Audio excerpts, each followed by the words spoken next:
Senator Sonny Angara, and our Regional Director, Brigadier General Ricardo Gonzalez Light, and to the other members of the command group to be in the parade ground for the blessing and turnover of 3 units patrol jeep single car 4x Honda Hiace.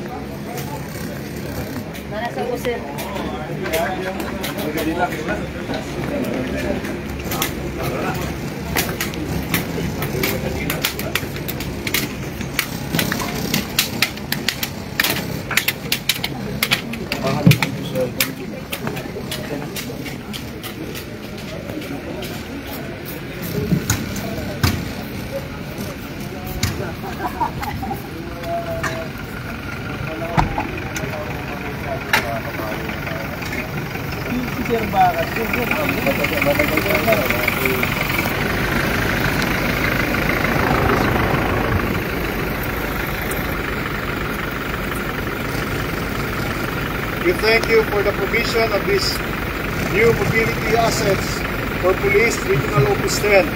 We ask for your blessing upon each vehicle that they may be instruments of peace, safety, and swift response in times of need.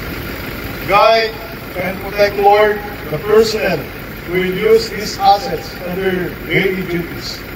May these vehicles help us to serve our communities with dedication, courage, and integrity. Keep us safe on every journey. May our work bring security and peace to the people of Northern Mindanao. Lord, keep us steadfast in our work and vision, and may our service bring glory to your holy name. We ask this through Christ our Lord.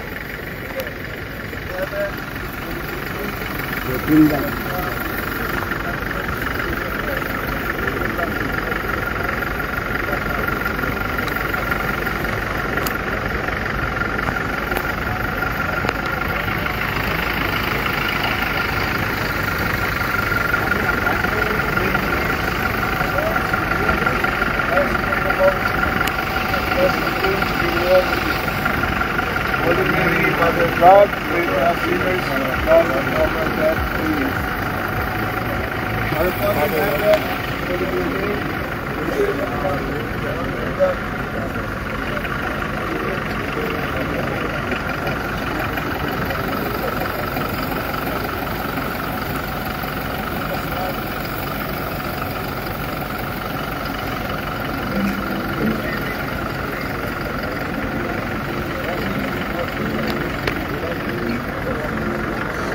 Holy Mary, Mother of God, pray for us sinners now and the hour of death. Amen.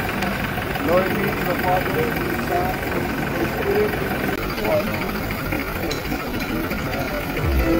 Holy Spirit.